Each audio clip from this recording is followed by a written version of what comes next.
The big news today is that TikTok dropped its podcast beta. Because I know you were listening to your podcasts in TikTok. I know that my audience listens to podcasts in TikTok. I know that I certainly listen to podcasts in TikTok. And yes, I say that tongue in cheek. We don't do podcast in TikTok because that's not what TikTok's for. But more importantly, at least for these videos, it's not what podcasting is for. Podcasting gets its own app.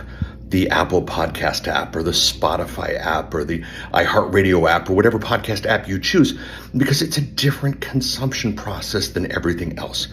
If you are trying to shove your podcast into another platform like TikTok or like Twitter or like X, or whatever they're calling it these days, you're missing the power of podcasting. It gets its own app because it has its own consumption cycle, and that is its power. Don't be dismayed by any announcements that it's not working at the places it shouldn't have worked in the first place.